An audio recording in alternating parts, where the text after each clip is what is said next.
Kampung Cilengsi, bagian pinggiran dari wilayah Bogor yang dulunya sepi dan cenderung tertinggal, kini mulai ramai dengan pembangunan. Beberapa rumah warga sudah direnovasi menjadi 2 lantai, warung-warung mulai menjamur, dan jalan utama mulai diaspal oleh proyek pemerintah daerah. Di antara deretan rumah sederhana itu, berdiri satu rumah mencolok. Besar, catnya masih segar, dan halamannya selalu bersih seolah disapu berkali-kali sehari. Rumah itu milik seorang pria bernama Pak Wahyu. Dulu, Pak Wahyu hanyalah pria parubaya biasa. Usianya sekitar 50-an, berkulit sawo matang, bertubuh kurus, dan selalu mengenakan kaos oblong lusuh. Ia tinggal bersama istrinya, Bu Erna, di sebuah rumah warisan orang tua di gang kecil tak jauh dari masjid kampung. Pekerjaannya sehari-hari adalah menyewakan kamar kontrakan di belakang rumah dan kadang ikut kerja serabutan sebagai kuli bangunan. Namun, semua itu berubah sekitar 6 bulan lalu. Orang-orang mulai membicarakan perubahan mencolok dari keluarga kecil itu. Rumah lamanya tiba-tiba dijual, dan hanya berselang 3 minggu, ia membeli lahan kosong di ujung kampung, membangun rumah baru yang megah, lengkap dengan pagar besi hitam dan taman kecil di depan. Bahkan ada mobil Avanza hitam mengilap terparkir setiap hari di halaman. Dapat warisan kali, bisik Bu Lastri, pemilik warung kelontong di depan masjid. Ia menatap ke arah rumah Pak Wahyu dari balik rak rokoknya. "Ah, mana mungkin," katanya, orang tuanya juga nggak punya apa-apa, timpal Pak Kusnadi, pensiunan PNS yang tiap sore nongkrong di warung itu. Perubahan gaya hidup Pak Wahyu tak hanya terlihat dari rumah dan kendaraan. Pakaiannya kini selalu rapi, pakai kemeja, bahkan kadang bersepatu pantofel meski hanya jalan ke minimarket. Bu Erna pun sering tampak menenteng belanjaan dari swalayan besar, bukan pasar tradisional seperti biasanya. Anehnya, saat warga mencoba menanyakan secara langsung, Pak Wahyu selalu tersenyum sopan namun mengelak. "Alhamdulillah, rezeki aja, Pak. Dulu saya memang nabung diam-diam. Baru kepake sekarang," ujarnya kepada Pak RW saat acara pengajian bulanan di rumah Bu Hesti. Pak RW hanya mengangguk pelan, meski wajahnya penuh tanda tanya. Semua orang tahu, dulu Pak Wahyu sering pinjam uang ke koperasi desa. Bahkan pernah ditagih rentenir karena cicilannya nunggak. Waktu terus berjalan. Setiap hari, rumah itu semakin ramai. Tukang bangunan keluar masuk, membawa semen, batu bata, dan kayu. Katanya, Pak Wahyu ingin menambah 2 kamar lagi di belakang. Alasannya, katanya, buat gudang dan ruang kerja. Namun yang membuat warga mulai merasa aneh adalah, tidak ada satupun aktivitas kerja terlihat. Pak Wahyu tidak membuka usaha. Ia tidak pernah menerima tamu yang terlihat seperti klien atau rekan bisnis. Tidak pula terlihat menjual barang secara online, seperti beberapa ibu-ibu di kampung itu yang sibuk jadi reseller. Tapi uangnya seperti tidak ada habisnya. Pak Wahyu bahkan membayar seluruh iuran RT dan sumbangan masjid untuk 3 bulan ke depan. Ia juga memberikan infak dalam jumlah besar setiap Jumat, lewat istrinya. Uang kertas biru atau merah tua sering terlihat tergelincir masuk ke kotak amal.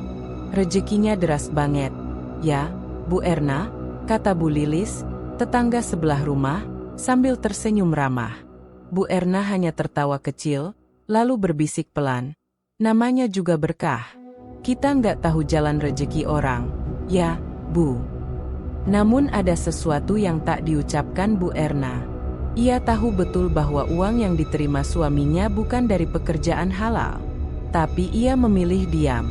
Ia terlalu menikmati semua kenyamanan ini. Kasur baru, kulkas 2 pintu, bahkan cincin berlian kecil di jari manisnya. Di balik semua itu, anak-anak muda kampung mulai mencurigai sesuatu. Salah satunya adalah Dimas, mahasiswa tingkat akhir yang sering membantu kegiatan Karang Taruna. Ia memperhatikan, sejak rumah Pak Wahyu selesai dibangun, beberapa kejadian aneh mulai sering terjadi. "Ibu gue bilang uang di laci warung hilang 2 kali minggu ini," kata Dimas pada temannya, Doni, saat mereka duduk di pos ronda. Gue juga. 20.000 hilang dari dompet. Padahal dompet gue taruh di kamar, dikunci. Jawab Doni sambil menyalakan rokok. Kayak ada maling, tapi nggak ada jejak. Kecurigaan mereka belum mengarah ke siapa-siapa. Tapi satu hal yang mereka tahu, kejadian ini belum pernah terjadi sebelumnya, dan semua mulai setelah Pak Wahyu mendadak kaya. Sementara itu, di dalam rumah besarnya, Pak Wahyu sedang duduk di kamar belakang yang masih belum dilapisi keramik. Di depannya, tumpukan uang disusun rapi dalam kardus-kardus besar. Bau amis aneh menyeruak dari setiap tumpukan. Sebuah boneka kayu kecil diletakkan di atas meja, menghadap ke utara. Matanya kosong, dan tubuhnya telanjang, tanpa rambut ataupun pakaian. Boneka itu adalah representasi dari tuyul, makhluk kecil yang menjadi peliharaan Pak Wahyu dalam perjanjian gelapnya dengan seorang dukun di pinggir hutan. Dan malam itu, suara langkah kecil terdengar pelan-pelan di lantai ubin rumah. Semenjak rumah besar milik Pak Wahyu berdiri megah di ujung kampung Cilengsi, perlahan suasana kampung berubah. Bukan hanya karena kemewahan rumah itu yang mencolok, tapi karena warga mulai mengalami kejadian ganjil yang tidak bisa mereka jelaskan dengan logika. Salah satu yang paling terdampak adalah warung milik Bu Lastri. Warung kelontong itu sudah berdiri hampir 20 tahun. Letaknya strategis, tepat di samping gang masuk, hanya beberapa langkah dari masjid. Selalu ramai, apalagi saat sore hari. Namun, 2 minggu terakhir, Bu Lastri sering mendapati uang hasil penjualannya menghilang, tanpa jejak, tanpa pecahan berserakan, dan tanpa ada tanda pembobolan. Awalnya ia mengira salah hitung. Mungkin aku lupa catat. Bisa jadi uangnya kepake buat belanja barang stok, katanya dalam hati. Tapi kejadian itu berulang. Hari Senin, ia kehilangan 100.000. Hari Rabu, 200.000. Hari Sabtu, uang pecahan 50.000 lenyap padahal ia yakin meletakkannya di dalam kotak logam yang disimpan di bawah etalase rokok. Kotak itu selalu dikunci, dan kuncinya hanya satu, tergantung di lehernya sendiri. Ini sudah nggak masuk akal, gerutunya sambil mengelap meja dagang saat malam menjelang. Bu Lastri bukan satu-satunya korban. Pak Agus, pemilik bengkel tambal ban di ujung jalan, mengeluh hal serupa. Dompet gue hilang, padahal taruh di bawah tumpukan oli. Nggak ada orang masuk bengkel juga, gue jagain terus, katanya saat nongkrong di pos ronda bersama beberapa warga lain. Uangnya banyak? Tanya Pak Hendra, ketua RT sekaligus tukang bangunan senior yang dipercaya warga. Lumayan, ada 500.000. Buat bayar utang ke tukang spare part minggu ini. Satu persatu warga mulai menyadari bahwa kehilangan uang ini bukan kejadian biasa. Kejadian berlangsung senyap, tanpa bukti fisik, dan selalu melibatkan uang tunai, bukan barang lain.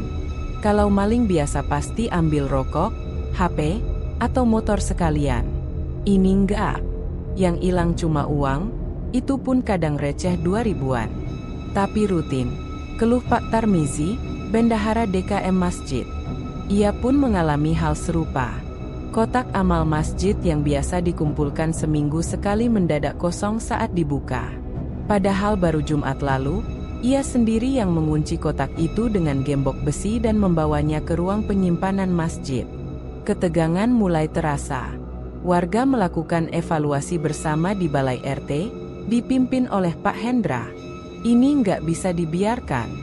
Kalau maling biasa, pasti ada jejak. Tapi ini aneh. Nggak ada rumah yang rusak.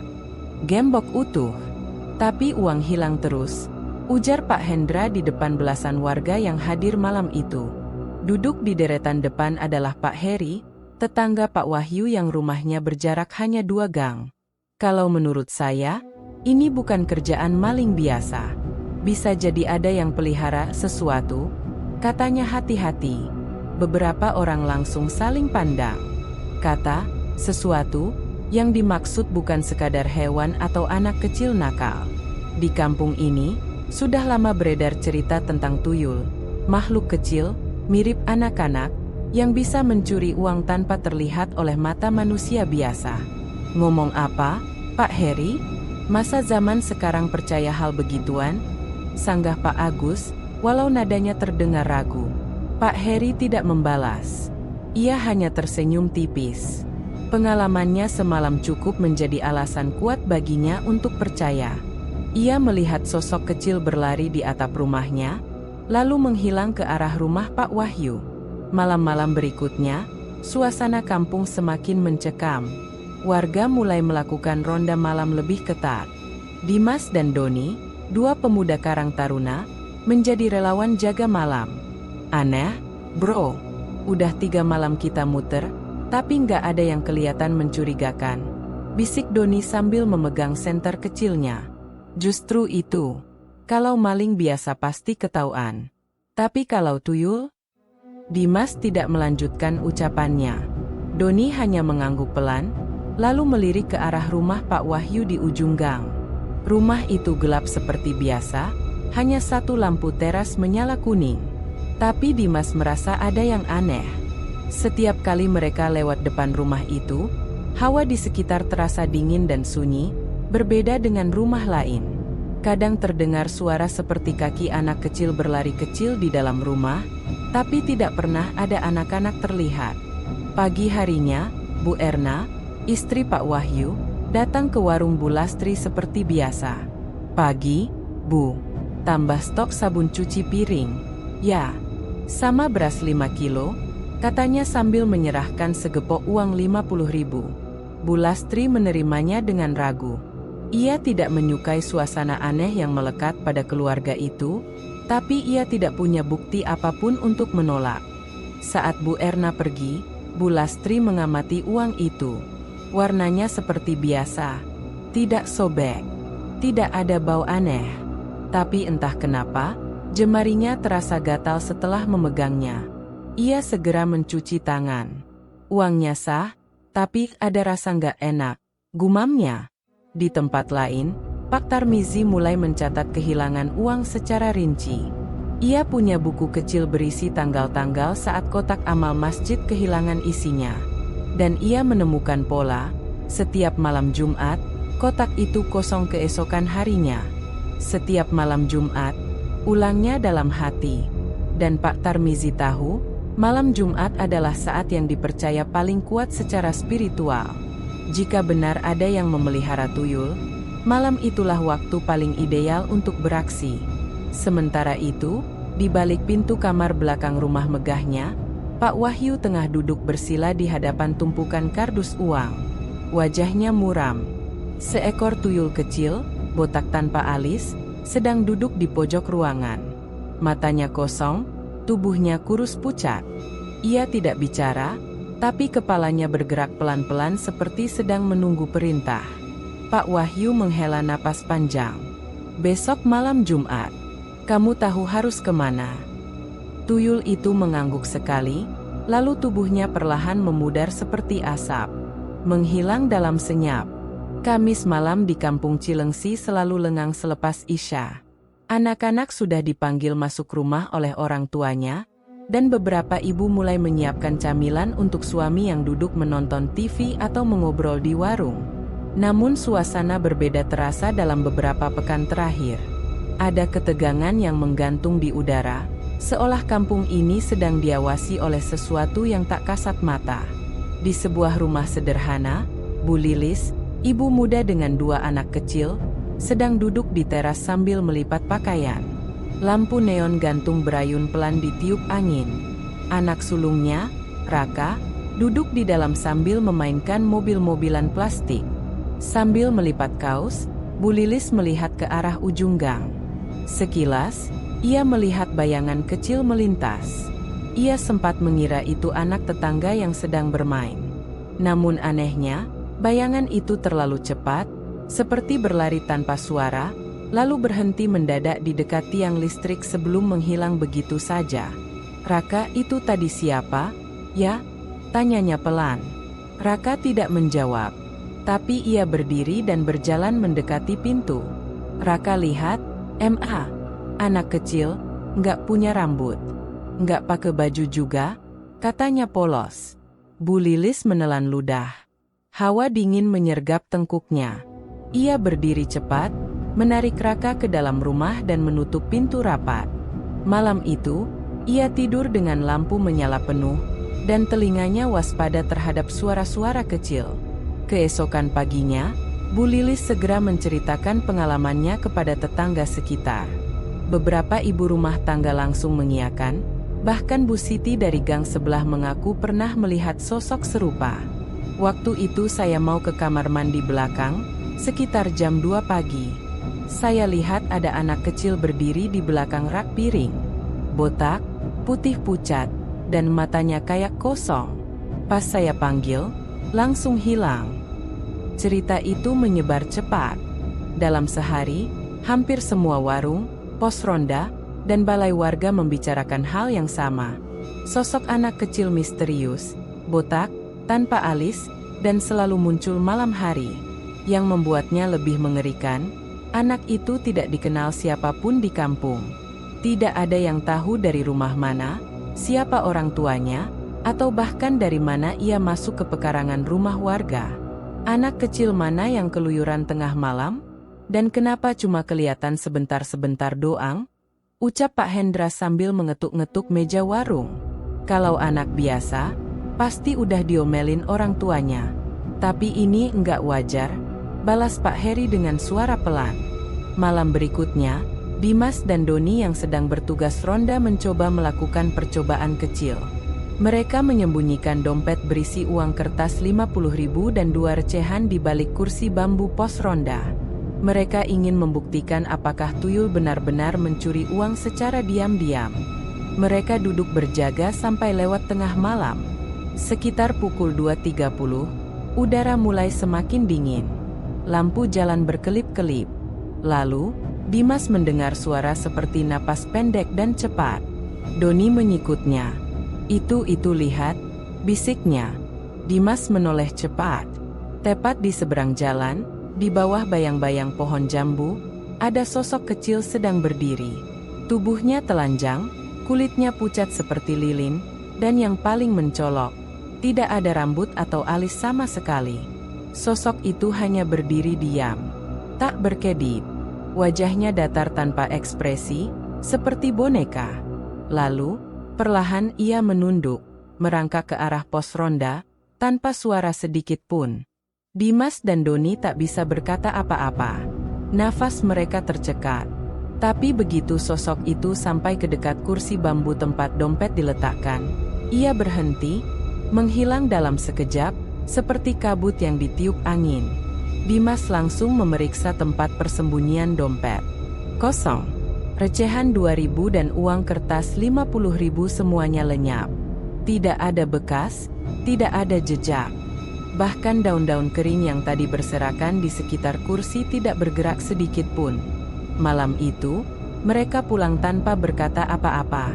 Tapi keesokan harinya, mereka memanggil Pak Hendra dan beberapa tokoh warga lainnya untuk menceritakan apa yang mereka lihat. Bisa jadi itu tuyul, ucap Pak Hendra akhirnya. Kata itu akhirnya keluar juga.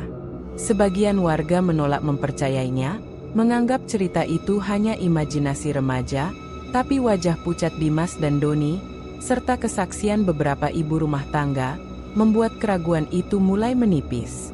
Kalau ini beneran tuyul, berarti ada yang melihara, ucap Pak Heri. Dan kalau kita cari, siapa yang paling berubah drastis akhir-akhir ini? Pak Tarmizi menimpali. Semua orang saling pandang. Perlahan tapi pasti, nama Pak Wahyu mulai muncul dalam bisik-bisik curiga. Di rumahnya, Pak Wahyu duduk menatap kosong ke arah pintu kamar belakang. Di baliknya, si tuyul kecil sedang tertidur di pojok ruangan, meringkuk seperti kucing. Pak Wahyu tahu, semakin banyak orang melihat, semakin besar risikonya. Tapi ia juga tahu, sekali terikat perjanjian, tidak ada jalan kembali.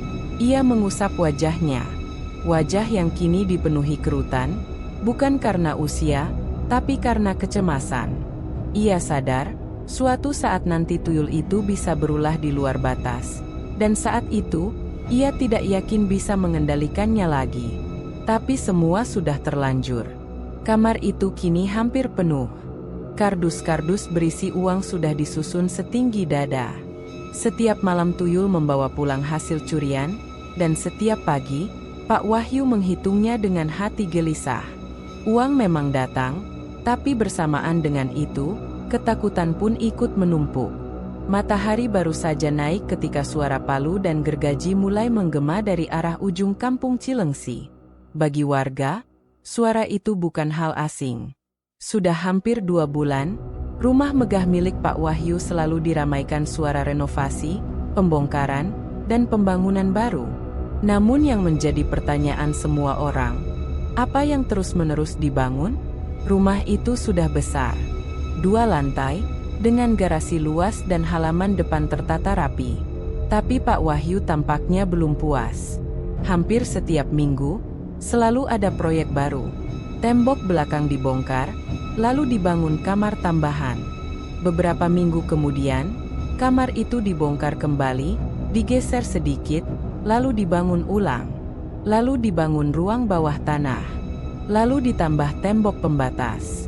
Terus begitu. Udah kayak proyek pemerintah aja, bolak-balik bongkar bangun, celetuk Pak Darto, tukang ojek langganan warga.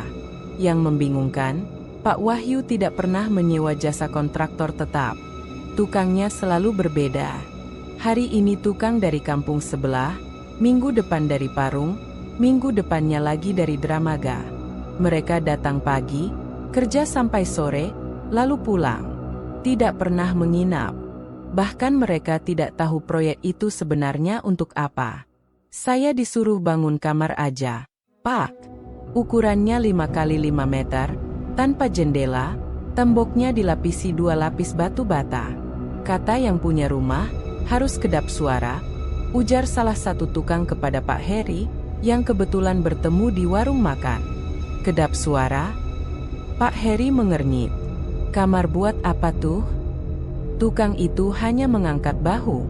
Yang anehnya, tiap saya kerja, Pak Wahyu itu selalu ikut ngawasin. Beda sama orang lain. Dia diam aja di pojok, matanya tajam. Kayak takut kita ngelihat sesuatu. Dari luar, warga mulai mencatat keanehan lain. Meski rumahnya terus direnovasi, tidak pernah terlihat ada bahan bangunan dikirim langsung ke depan rumah. Semua dibawa masuk pelan-pelan dari gang belakang, seperti diselundupkan. Bahkan truk material hanya parkir sampai simpang jalan, lalu barang diangkut dengan gerobak kecil masuk ke pekarangan. Dia nutup-nutupin apa sih? Tanya Bu Lilis pada Bu Siti saat belanja di warung. Mana kita tahu, Bu. Tapi jelas bukan bangun kamar buat tamu. Masa tamu dikurung di kamar tanpa jendela?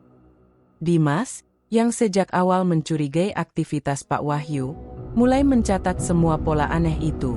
Ia bahkan mulai mengamati rumah itu dari jauh, memakai kamera zoom dari loteng rumahnya. Dari hasil fotonya, ia melihat bagian belakang rumah sering menyala terang pada malam hari, bahkan hingga pukul 3 dini hari. Kadang-kadang, ada bayangan kecil melintas di balik tirai kamar belakang. Kecurigaan warga mencapai puncaknya ketika 3 tukang yang sedang bekerja tiba-tiba mundur sebelum pekerjaan selesai. Mau pulang? Kata salah satu dari mereka singkat. Nggak enak kerja di situ. Saat ditanya lebih lanjut, tukang itu hanya mengatakan bahwa mereka mendengar suara aneh dari dalam kamar. Suara seperti anak kecil menangis, lalu tertawa cekikikan. Tapi ketika mereka tanya ke Pak Wahyu, dia hanya menjawab, "Ah, itu suara dari TV tetangga." Masalahnya, kamar itu berada di bagian belakang rumah, jauh dari rumah tetangga manapun. Pak Hendra, ketua RT, akhirnya mengadakan rapat terbatas dengan beberapa warga senior. Termasuk di dalamnya Pak Heri, Bu Lastri, dan Pak Tarmizi. Kita tidak bisa asal tuduh, tapi jelas ini mencurigakan. Rumah itu terlalu tertutup. Aktivitas malam hari mencurigakan.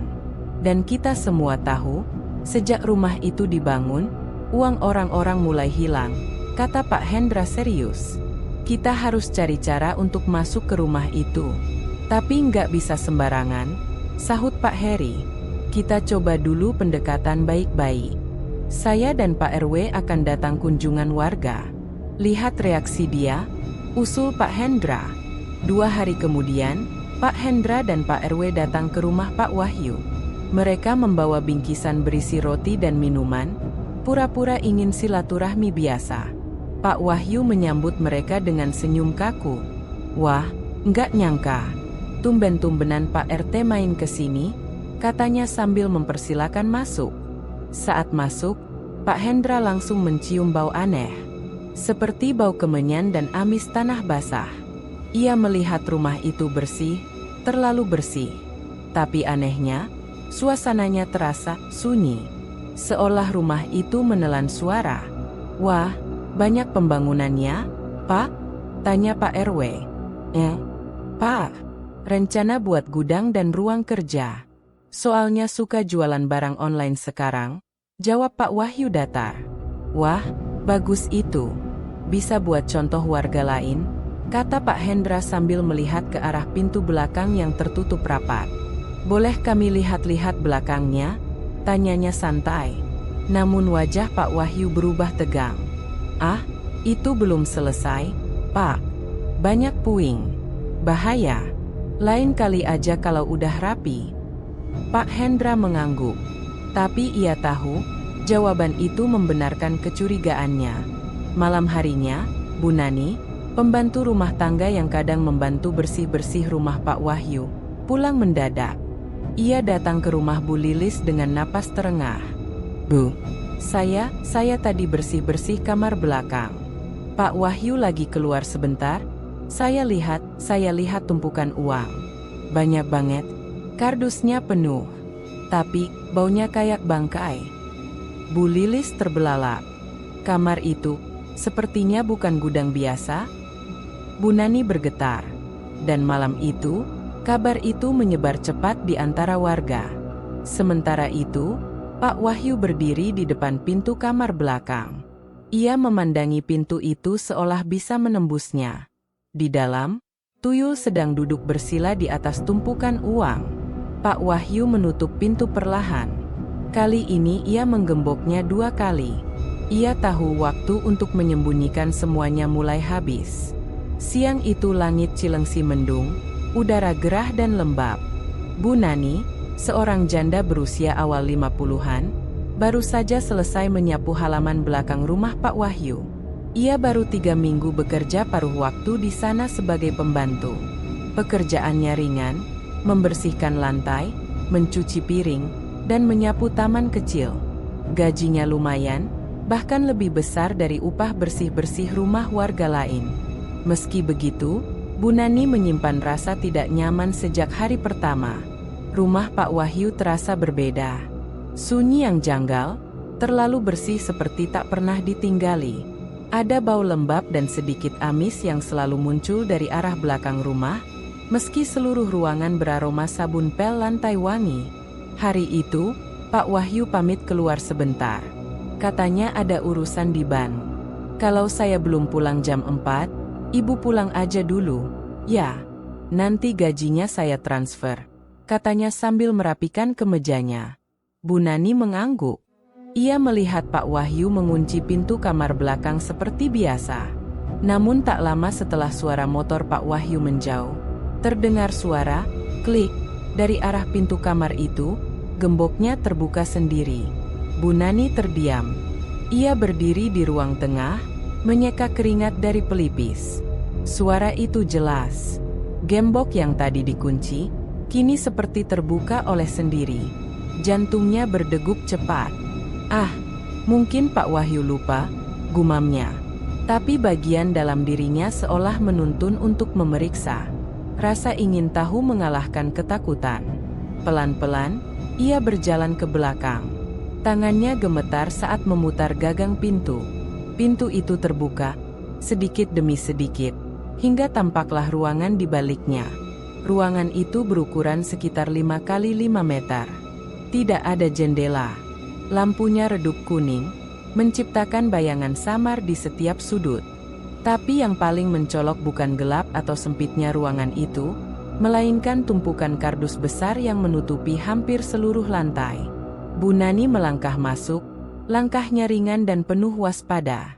Ia membuka salah satu kardus di dekat kaki. Dan saat ia mengintip ke dalam, uang tunai, pecahan 50.000 dan 100.000, bertumpuk, tersusun rapat, sebagian terikat karet, sebagian longgar.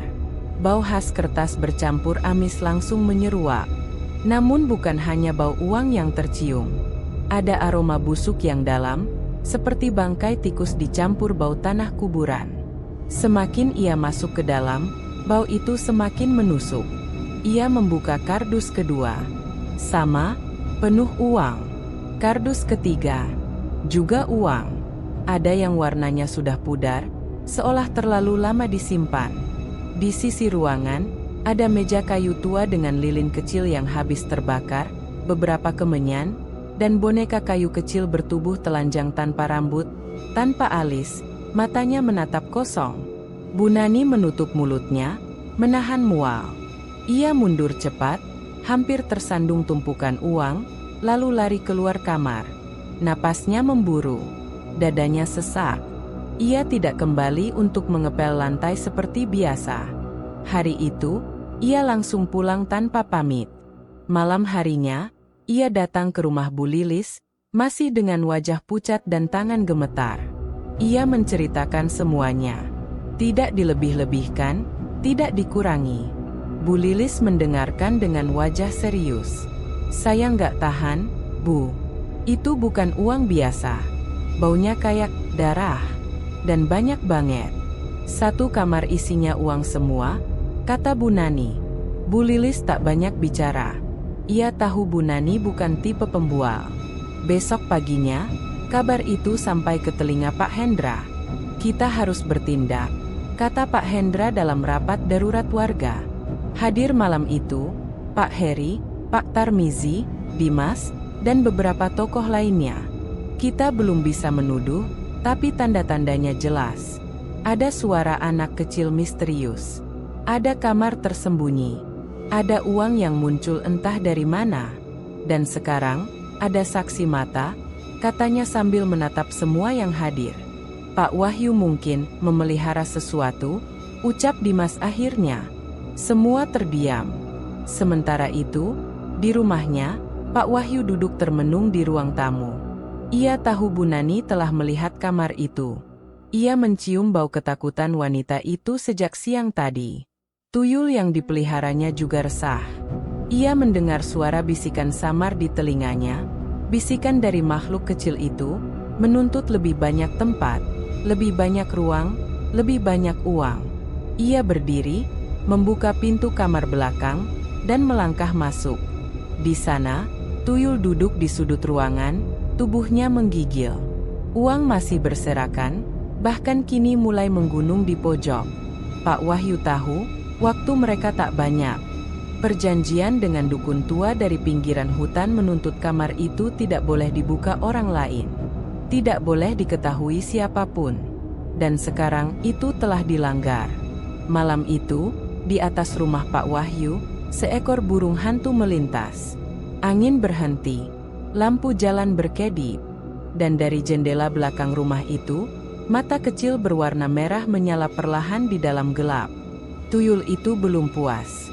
Dan bagi Pak Wahyu, semuanya baru saja dimulai. Malam sudah lewat tengah. Suara serangga dari kebun belakang sesekali terdengar pelan, seolah enggan mengganggu keheningan yang menggantung di rumah megah milik Pak Wahyu. Di kamar lantai 2, Bu Erna, istri Pak Wahyu, terbaring dengan mata terbuka lebar. Sudah beberapa malam ini ia sulit tidur.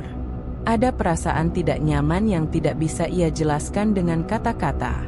Awalnya, ia pikir itu hanya karena usia. Atau mungkin karena rumah yang kini terlalu besar dan sepi. Namun belakangan, ada hal-hal lain yang membuatnya semakin cemas. Hal-hal kecil tapi terasa menghantui.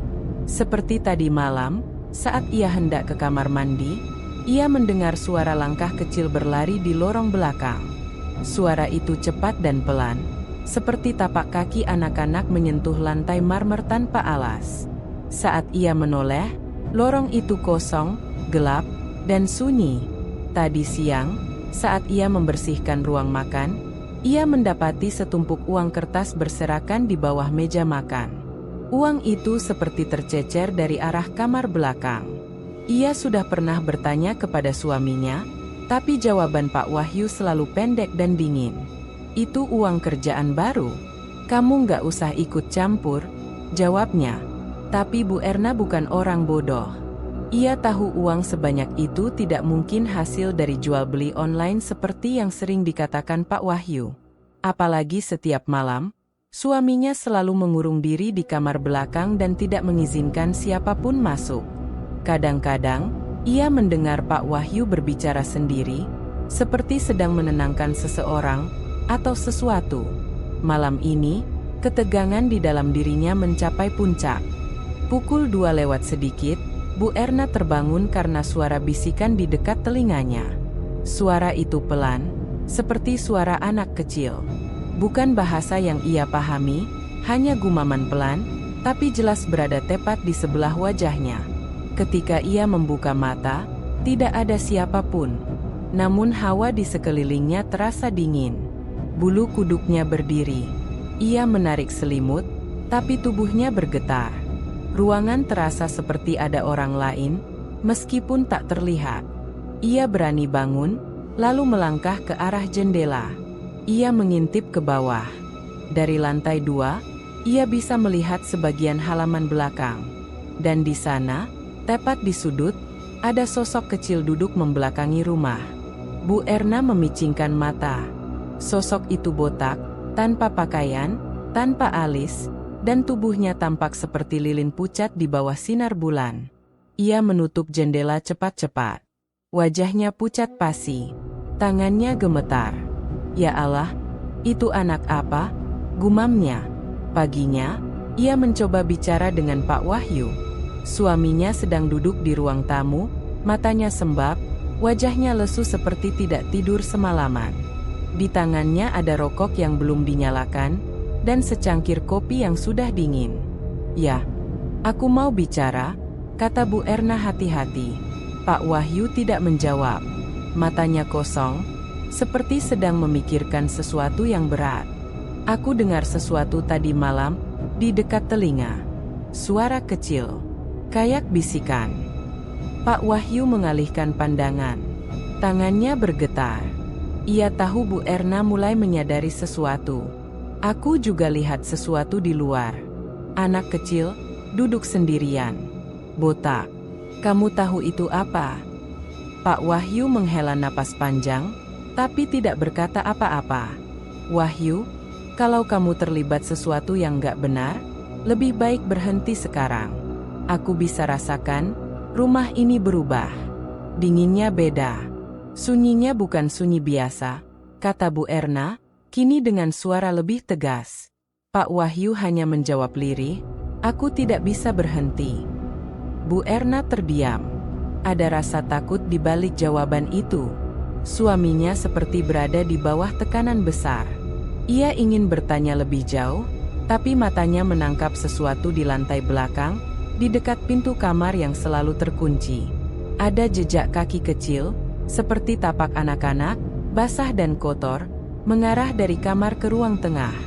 Jejak itu tidak mungkin berasal dari siapapun. Tidak ada anak kecil di rumah ini. Tidak ada tamu. Hari-hari berikutnya, Bu Erna mulai mencatat pola aneh. Setiap malam Jumat, kamar belakang dibersihkan lebih awal. Suaminya tidak keluar kamar hingga subuh. Dan selalu, setelah malam Jumat, akan muncul lebih banyak uang berserakan di sekitar rumah, di bawah sofa, di rak dapur, bahkan sekali waktu di dalam lemari pakaiannya sendiri. Ia mulai menyimpan semua itu dalam satu kotak. Ia tidak menyentuh uang itu. Ada rasa jijik yang tidak bisa dijelaskan. Namun yang paling membuatnya ketakutan adalah ketika ia mulai ikut mendengar suara bisikan di kamar kosong, meski ia tidak sedang tidur. Kadang suara itu mengucapkan namanya. Kadang hanya tertawa pelan seperti anak kecil sedang bermain di lorong rumah.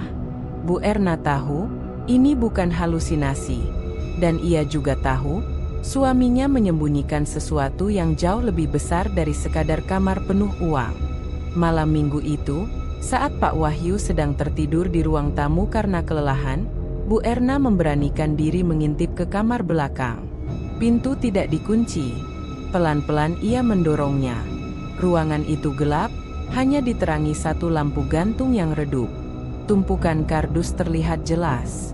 Beberapa sudah terisi penuh, ditumpuk tinggi.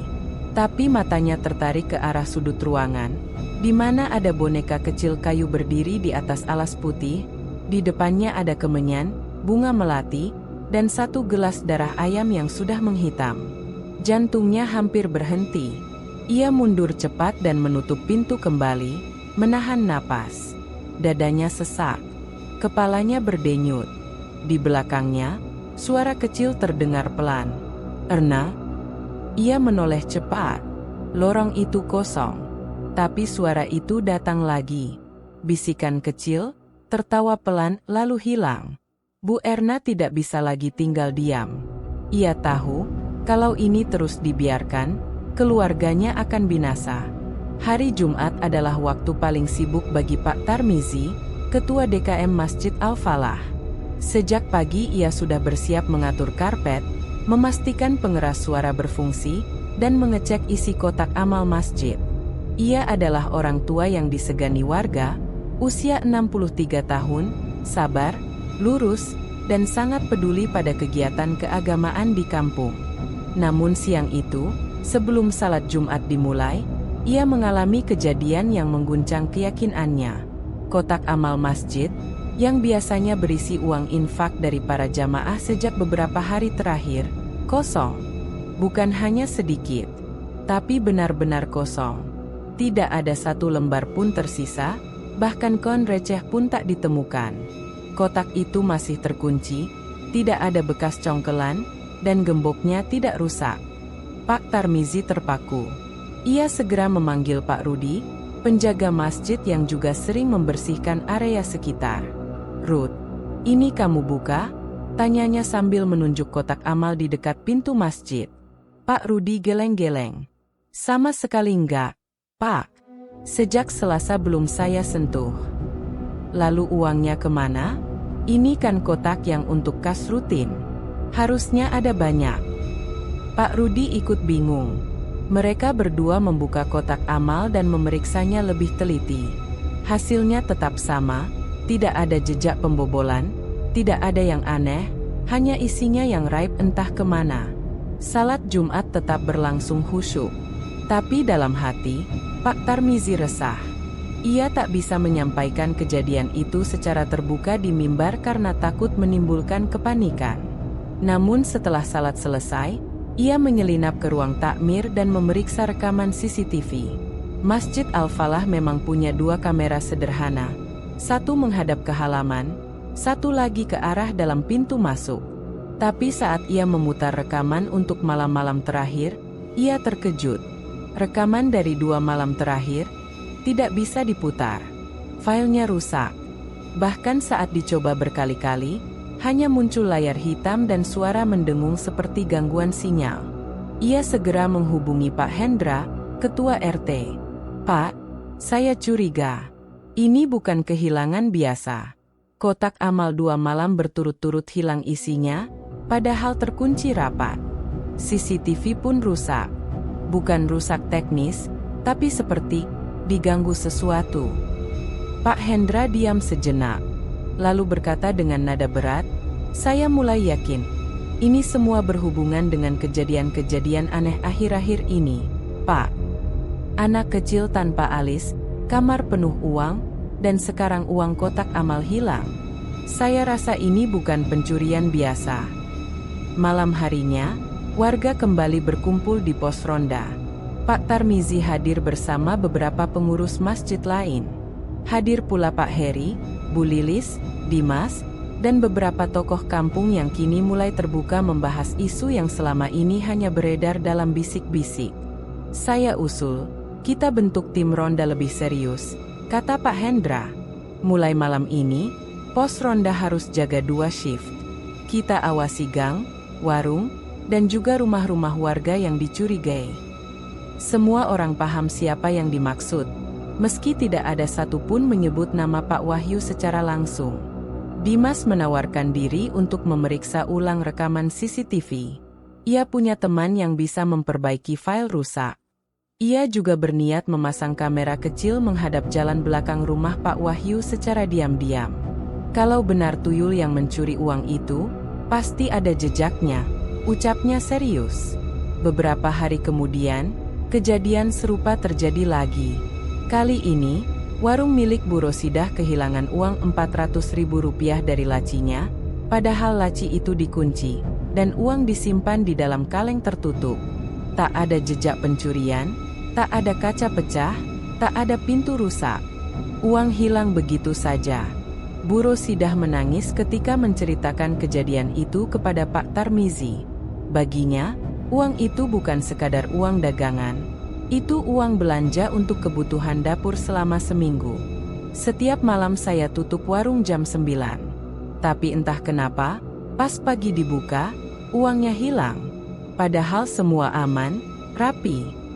Warga mulai ketakutan. "Apa kita sedang diganggu?" tanya salah satu warga. "Bukan diganggu," sahut Pak Heri lirih. "Tapi ada yang sengaja mengundang gangguan itu ke kampung kita."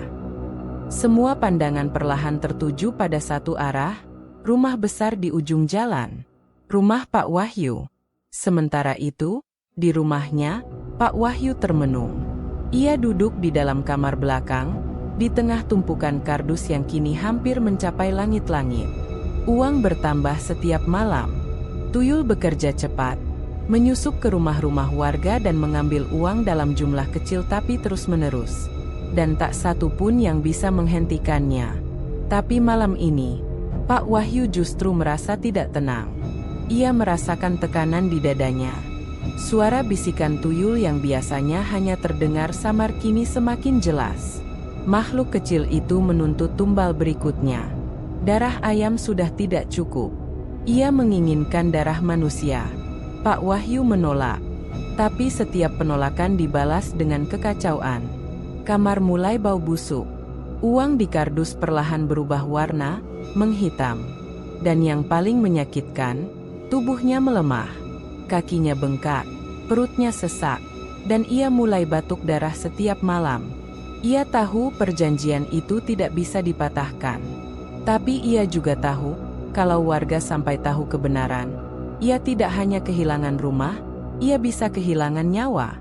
Pak Tarmizi berdiri di depan mimbar masjid pada malam Jumat berikutnya. Ia sudah tidak tahan memendam lebih lama. Kali ini, ia menyampaikan semuanya kepada jamaah pengajian. "Warga yang saya hormati, saya tahu akhir-akhir ini kita kehilangan banyak hal, uang, rasa aman, dan juga ketenangan. Tapi saya yakin ini bukan murni pencurian.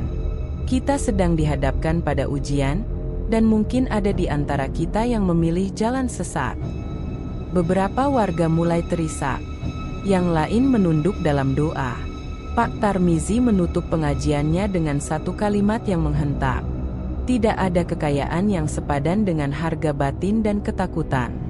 Dan tidak ada tuyul yang bisa menetap tanpa diundang oleh tuannya sendiri. Pak Heri duduk di beranda rumahnya malam itu dengan wajah gelisah. Tangannya sibuk membalik-balik buku catatan kecil berisi tulisan tangan tentang peristiwa-peristiwa aneh yang terjadi di Kampung Cilengsi selama 2 bulan terakhir. Sejak kasus uang hilang, sosok anak kecil misterius, hingga pengakuan Bu Nani soal kamar penuh uang di rumah Pak Wahyu, semuanya ditulis rapi. Namun ada satu informasi yang belum sempat ia ungkap ke warga lain, karena belum ada bukti kuat, hanya firasat, dan satu kejadian ganjil yang ia saksikan sendiri 2 minggu lalu. Waktu itu menjelang maghrib, langit mendung berat seperti akan turun hujan besar. Pak Heri pulang lebih awal dari bengkel kecil miliknya. Saat melewati gang sempit di dekat kebun kosong arah barat kampung, jalur yang jarang dilewati warga karena tembus ke pinggiran hutan bambu, ia melihat sosok yang sangat dikenalnya, Pak Wahyu. Bukan hal aneh Pak Wahyu lewat situ, tapi yang membuat Pak Heri tertegun adalah arah langkahnya. menuju sebuah rumah tua semi permanen di tepi hutan, rumah yang dikenal warga sebagai tempat tinggal Mbah Roji, dukun tua yang jarang keluar rumah dan tinggal sendiri. Sudah puluhan tahun Mbah Roji dikenal sebagai orang pintar. Namun warga menjauhi tempatnya sejak banyak cerita soal tumbal, kemenyan, dan hewan kurban di tengah malam.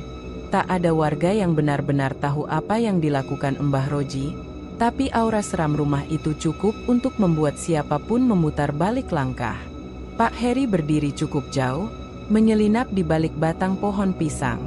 Ia melihat dengan mata kepala sendiri. Pak Wahyu membawa sebuah baskom berisi darah segar dan menyerahkannya pada Mbah Roji di depan pintu. Mbah Roji menyambut tanpa kata, hanya mengangguk kecil, lalu menarik Pak Wahyu masuk ke dalam rumah. Pintu ditutup rapat. Aroma kemenyan dan asap membumbung samar dari sela genting. Pak Heri tidak berani mendekat. Tapi sejak hari itu, ia yakin perubahan mendadak Pak Wahyu, baik dari segi harta maupun perilaku, bukan hal biasa. Kini, setelah warga mulai membuka suara, dan kasus uang kas masjid serta warung Bu Rosidah membuat kampung gelisah, Pak Heri merasa sudah waktunya mengungkap semuanya. Malam itu ia mendatangi Pak Hendra, membawa catatan kecilnya. "Saya ada info penting. Ini belum saya sampaikan karena waktu itu belum yakin," ucap Pak Heri setelah menyeruput teh hangat di rumah Ketua RT. Pak Hendra menyimak dengan wajah tegang saat Pak Heri menceritakan kejadian di dekat rumah Mbah Roji. Ia tidak menyela sedikit pun, hanya mengangguk dan mencatat di kepalanya. "Jadi kamu yakin, Pak Wahyu itu ada hubungan dengan Mbah Roji?" "Yakin, Pak. Dan bukan cuma sekali. Beberapa hari lalu saya juga lihat Pak Wahyu ke arah sana malam-malam. Jalan kaki, bawa tas plastik besar warna hitam." Pak Hendra termenung. "Kita harus pastikan." Besok malamnya, Pak Heri dan Pak Hendra bersama dua warga lain, Dimas dan Pak Budi, berangkat ke rumah Mbah Roji. Mereka tidak membawa ramai-ramai, hanya ingin menyelidiki dulu. Jika terbukti, baru langkah warga akan diatur secara terbuka.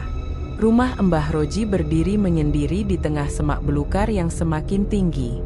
Pepohonan bambu mengelilingi seolah membuat batas tak kasat mata. Rumah itu berdinding kayu tua, jendelanya ditutup rapat dengan tirai hitam. Saat mereka tiba, lampu remang menyala dari dalam rumah. Bau kemenyan langsung menyergap. Pak Hendra mengetuk pintu. "Assalamualaikum, Mbah?" Tak ada jawaban. Ketukan diulang. Suara sendal menyeret terdengar pelan, lalu pintu terbuka. Muncul sosok Mbah Roji, tubuhnya membungkuk, rambutnya panjang putih, wajahnya keriput tapi matanya tajam. "Maunya apa malam-malam?" Suaranya parau. Pak Hendra berbicara sopan. "Kami hanya ingin tanya, Mbah, belakangan banyak kejadian aneh di kampung. Kami dengar ada yang sering datang ke sini." "Banyak yang datang ke sini, Pak RT," jawab Mbah Roji. "Datar. Yang butuh penyembuhan, yang nyari anak hilang, atau yang kepengin kaya, semua sama saja." Pak Heri maju. "Apa Pak Wahyu termasuk yang pengen kaya, itu, Mbah?" Mbah Roji menatapnya lama, lalu tersenyum samar. "Apa urusanmu menanyakan itu?" tanyanya tajam. Pak Hendra memotong, "Mbah, kami tidak berniat menuduh. Tapi kalau memang beliau ada perjanjian pesugihan, warga harus tahu. Karena sejak itu, kampung kami tidak tenang." Mbah Roji menghela napas. "Manusia yang tamak akan datang sendiri. Saya cuma membuka jalan. Tapi siapa yang menaruh darah ayam di alas tuyul? Bukan saya." Perkataan itu seperti konfirmasi diam-diam. Pak Heri mengepalkan tangan. "Jadi benar, Pak Wahyu memelihara tuyul?" Mbah Roji tidak menjawab. Tapi kemudian ia berkata pelan, "Perjanjian itu tidak bisa diputus. Bahkan kalau kalian mengusir dia, makhluk itu tidak akan pergi. Selama kamar itu masih ada, tuyul itu akan terus datang." Sepulang dari rumah dukun, keempat warga itu makin yakin. Pak Wahyu telah membuat perjanjian pesugihan dengan tuyul melalui bantuan Mbah Roji. Semua keanehan selama ini, uang hilang, suara anak kecil, kamar misterius, semakin jelas akar masalahnya. Pak Hendra langsung mengagendakan rapat warga besar-besaran untuk malam berikutnya. Ia sadar, sudah tak bisa lagi dibiarkan. Kalau kita diam, kampung ini akan makin rusak. Tuyul itu harus dihentikan, dan Pak Wahyu harus bertanggung jawab, katanya. Pak Heri mengangguk. Kita harus siapkan semuanya, termasuk masuk ke rumah itu, dan membongkar kamar pesugihannya. Malam pun berlalu dalam ketegangan. Warga belum tahu bahwa di rumah Pak Wahyu, tuyul mulai mengamuk karena satu hal, Pak Wahyu menolak tumbal berikutnya. Dan tuyul tidak suka ditolak. 3 tahun lalu, malam hari di pertengahan bulan Sura, hutan bambu di pinggir Cilengsi diguyur gerimis tipis. Angin bertiup pelan membawa aroma tanah basah dan bunga melati busuk. Dalam keheningan malam itu, seorang pria paruh baya bernama Wahyu melangkah perlahan, menyusuri jalan setapak menuju sebuah rumah kecil tua yang tersembunyi di balik belukar, rumah milik Mbah Roji, dukun paling misterius di wilayah itu. Saat itu, hidup Pak Wahyu sedang di ujung tanduk. Usaha kontrakan kecil-kecilan miliknya bangkrut, tanah warisan sudah dijual, dan hutangnya menumpuk di koperasi dan rentenir. Istri dan anaknya mulai kehilangan hormat, dan para tetangga mencibirnya karena gaya hidup tinggi tapi pemasukan kosong. Ia datang malam itu dengan niat bulat, mencari jalan pintas untuk menjadi kaya. Kalau mau cepat kaya, datang ke Mbah Roji, tapi jangan setengah-setengah. Kalau mentalmu lemah, kamu mati duluan. Begitu ucapan sopir ojek yang pernah mendengar soal Mbah Roji. Pak Wahyu mengetuk pintu 3 kali, dan seperti sudah ditunggu, pintu terbuka perlahan. Mbah Roji berdiri di baliknya, mengenakan kain putih kusam, tubuhnya kurus, matanya merah kecil seperti menembus jiwa siapapun yang ditatapnya. Masuk, katanya pelan. Di dalam rumah hanya ada satu lampu minyak, menggantung redup. Asap kemenyan memenuhi ruangan. Lantai tanahnya digambar lingkaran dengan arang hitam dan rempah-rempah. Aku mau kaya, Mbah, kata Pak Wahyu tanpa basa-basi. Mbah Roji mengangguk pelan. Bukan kamu yang pertama. Pak Wahyu menyerahkan amplop berisi uang 3 juta rupiah, semua yang tersisa dari penjualan motor bututnya. Mbah Roji tidak melihat isinya, hanya meletakkannya di bawah bantal tua. Kalau kamu ingin tuyul, kamu harus berani jaga satu kamar khusus untuk mereka. Tidak boleh sembarang orang masuk. Tidak boleh dibuka tanpa izin. Tidak boleh kotor. Dan setiap malam Jumat Kliwon, harus diberi tumbal darah. Darah ayam cukup. Untuk awal, iya. Tapi nanti mereka akan minta lebih. Pak Wahyu mengangguk, meski dalam hati belum sepenuhnya paham betapa berat harga yang akan ia bayar. Malam itu juga, ritual dimulai. Mbah Roji menyuruh Pak Wahyu melepas semua baju kecuali celana dalam, lalu duduk bersila di tengah lingkaran tanah. Di hadapannya diletakkan sesajen, kepala ayam hitam, bunga kantil, beras kuning, dan satu boneka kecil dari kayu cendana, tanpa rambut, tanpa alis, dengan garis senyum halus yang justru terasa mengerikan. Ritual berlangsung lebih dari 2 jam. Pak Wahyu disuruh membaca mantera yang tidak ia mengerti artinya. Mbah Roji menaburkan darah ayam ke atas tubuhnya, dan membakar kemenyan hitam yang mengeluarkan asap pekat berbau daging busuk. Pada menit-menit terakhir, tiba-tiba lampu padam. Rumah itu jadi gelap gulita. Hanya suara dedaunan di luar yang terdengar samar. Dan dari arah pojok ruangan, terdengar suara cekikikan pelan, seperti anak kecil tertawa. Pak Wahyu menoleh, namun tak ada siapapun. Tapi Mbah Roji mengangguk puas. Mereka sudah datang. Setelah ritual selesai, Pak Wahyu diberi satu boneka kayu kecil sebagai penanda ikatan. Boneka itu harus disimpan di kamar khusus, dan kamar itu harus tertutup rapat setiap saat. Jika boneka rusak, tuyul akan pergi, namun sebelum itu, Mereka akan mengamuk dan membalas. Mulai malam ini, uang akan datang. Tapi ingat, semakin banyak kamu dapat, semakin besar harga yang harus dibayar. Pak Wahyu pulang malam itu dengan napas sesak, tapi ada bara semangat yang menyala dalam hatinya. Ia segera menyiapkan satu kamar kosong di rumah, dikunci, dan mulai menata kardus bekas untuk menyimpan uang yang akan datang. Dan benar saja, sejak malam ketiga, ia mulai menemukan uang muncul sendiri di bawah ranjang. Bulan-bulan berikutnya, tuyul bekerja cepat. Warung tetangga, laci-laci rumah warga, bahkan kotak amal masjid mulai kehilangan uang dalam jumlah kecil, tapi terus-menerus. Pak Wahyu tak pernah bertanya dari mana asalnya. Ia hanya mengatur, menghitung, menyimpan, dan membangun. Setiap kali uang di kamar terlalu penuh, ia renovasi rumah. Tambah kamar, ganti genteng, pasang pagar baru, beli mobil bekas. Semua dilakukan pelan-pelan agar tidak langsung mencolok. Tapi tetap saja, warga mulai curiga. Tapi seiring dengan kekayaan itu, ada juga tanda-tanda kehancuran yang mulai muncul.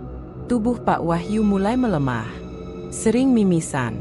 Telinganya mendengung. Kadang ia mendengar suara tangis anak-anak dari dalam kamar pesugihan. Bahkan Bu Erna, istrinya, mulai dihantui mimpi buruk setiap malam. Dan ketika tuyul meminta tumbal selain ayam, Pak Wahyu mulai ragu. Tidak. Saya nggak sanggup, katanya pada malam Jumat Kliwon itu, di depan boneka dan kemenyan. Tapi tuyul tidak suka ditolak. Kamar pesugihan mendadak bau busuk. Uang di pojok kamar gosong perlahan tanpa api. Boneka kayu mengeluarkan cairan merah dari matanya. Dan malam itu, untuk pertama kalinya, Pak Wahyu mendengar suara tangis marah dari dalam kardus penuh uang. Ia mencoba menenangkan diri, membakar kemenyan lebih banyak. Tapi tubuhnya menggigil. Perutnya nyeri. Matanya kunang-kunang. Di luar kamar, istrinya mulai mendengar suara kaki kecil berlarian di lantai keramik. Dan di kampung, anak-anak mulai kesurupan. Semua itu bermula dari malam itu, malam di mana Pak Wahyu memulai ritual di tengah hutan, dan membuka jalan bagi sesuatu yang tidak bisa ia kendalikan. Pak Wahyu terbangun dengan napas tersengal. Tubuhnya basah oleh keringat dingin, dan di sekujur dada terasa nyeri seolah ada sesuatu yang menekan kuat dari dalam. Udara di kamar itu terasa lebih berat dari biasanya. Bau amis, busuk, dan bau sangit bercampur menjadi satu. Dia menoleh ke arah jam dinding. Pukul 2.33 dini hari. Suara aneh terdengar dari kamar pesugihan, suara tertawa kecil, diiringi suara seperti sobekan kertas. Pak Wahyu bangkit, kakinya goyah, lalu berjalan perlahan menuju kamar belakang yang selalu dikunci. Di tangan kirinya tergenggam kunci kecil yang mulai berkarat, karena ia jarang membukanya langsung. Biasanya, ia hanya menaruh sesajen di depan pintu. Namun malam itu, sesuatu berbeda. Ia tahu, ada yang tidak beres sejak Jumat Kliwon lalu, saat ia menolak tumbal manusia seperti yang dipesankan Mbah Roji. Ketika pintu kamar dibuka perlahan, hawa panas seperti dari dalam oven menyembur keluar. Pak Wahyu mundur sedikit, menutup hidungnya karena aroma sangit dan darah busuk. Dan di dalamnya, ia melihat tumpukan uang tunai di pojok ruangan yang biasanya rapi disusun dalam kardus kini terbakar sebagian. Bukan terbakar karena api biasa, tapi seperti hangus dari dalam. Lembaran uang berwarna hitam mengelupas seperti arang, sebagian lainnya basah oleh cairan merah kental. Di tengah kamar, boneka kayu yang menjadi penanda ikatan dengan tuyul terlihat retak. Mata ukirannya pecah, dan dari rongga matanya mengalir cairan gelap seperti tinta bercampur darah. Pak Wahyu menahan napas. Lalu, cekekekek. Satu suara tertawa anak kecil meledak dari langit-langit kamar. Bukan satu, tapi dua, tiga, hingga seperti puluhan anak kecil tertawa bersamaan, memenuhi ruangan dengan tawa yang tidak manusiawi. Pak Wahyu menjerit kecil, lalu menutup pintu kamar pesugihan cepat-cepat. Ia mengunci gemboknya, menyenderkan lemari kayu di depan pintu, lalu terduduk lemas di lantai. Tubuhnya bergetar. Uangnya hangus. Tuyulnya mengamuk. Dani sedang sekarat. Paginya, tubuh Pak Wahyu panas tinggi. Bu Erna panik, mendapati suaminya menggigil hebat di ranjang, kulitnya seperti melepuh di bagian dada, padahal tidak ada luka luar. Ia segera memanggil Pak Hendra, meminta bantuan membawanya ke klinik. Namun, sepanjang jalan menuju klinik, Pak Wahyu mengigau. Aku gak mau kasih anak tetangga, jangan minta darah manusia, cukup ayam saja, jangan ganggu aku. Bu Erna yang duduk di sampingnya hanya bisa menatap ngeri. Ia tahu suaminya menyimpan sesuatu. Tapi malam itu, semua rahasia yang selama ini tersembunyi keluar sendiri lewat mulut Pak Wahyu. Di malam yang sama, uang kotak infak masjid kembali hilang. Kali ini, semua CCTV mati total. Bukan hanya gagal merekam, tapi benar-benar mati. Petugas masjid menemukan ruangan takmir bau sangit, seperti bekas pembakaran kertas uang. Kejadian ini memicu rapat darurat warga yang dipimpin langsung oleh Pak Hendra. Ini bukan pencurian biasa. Kita sedang dihadapkan pada kekuatan gaib. Dan kita tahu siapa pusatnya. Untuk pertama kalinya, nama Pak Wahyu disebut terang-terangan. Pak Heri ikut bicara. Saya pernah lihat sendiri rumahnya. Ada satu kamar yang gak boleh dibuka. Setiap Jumat Kliwon, bau amis menyebar. Dan kita semua tahu, dia bukan orang kaya sebelumnya. Bu Rosidah menambahkan, saya pernah lihat uangnya. Lecek, bau, dan ada bercak merah, kayak darah. Itu bukan uang biasa. Warga sepakat, ronda besar-besaran harus dilakukan. Tapi bukan hanya untuk mengawasi tuyul, melainkan untuk membongkar kamar rahasia di rumah Pak Wahyu. Malamnya, Dimas, pemuda paling cekatan di kampung, memasang kamera pengintai menghadap rumah Pak Wahyu dari atap warung depan. Ia menyambung dayanya dari colokan warung dan mengatur gerakan otomatis. Kamera itu kecil, nyaris tak terlihat, tapi cukup untuk merekam jika ada aktivitas mencurigakan. Dan benar saja, pukul 3.12 dini hari, Dimas yang memantau lewat laptopnya langsung memanggil Pak Hendra dan Pak Heri. Di layar terekam sosok kecil botak tanpa alis berlari keluar dari celah jendela rumah Pak Wahyu, lalu menyelinap ke arah warung sebelah.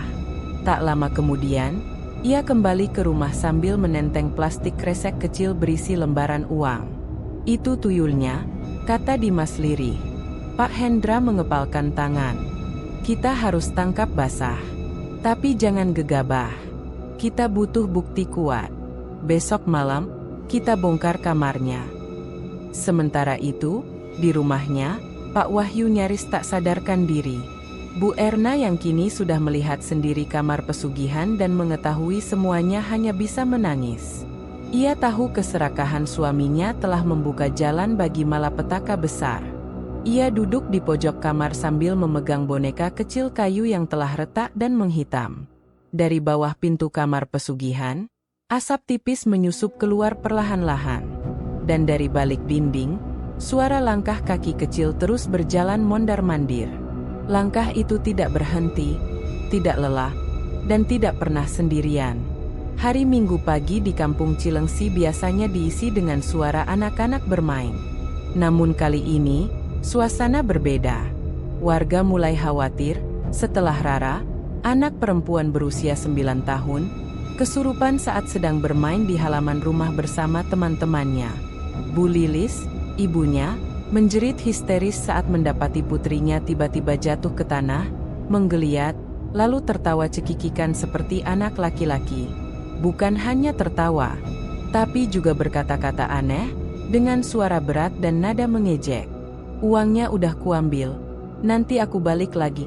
Kalian gak bisa lihat aku kecil botak. Hahaha. Rara membuka matanya. Putih semua. Bola matanya seperti menghilang.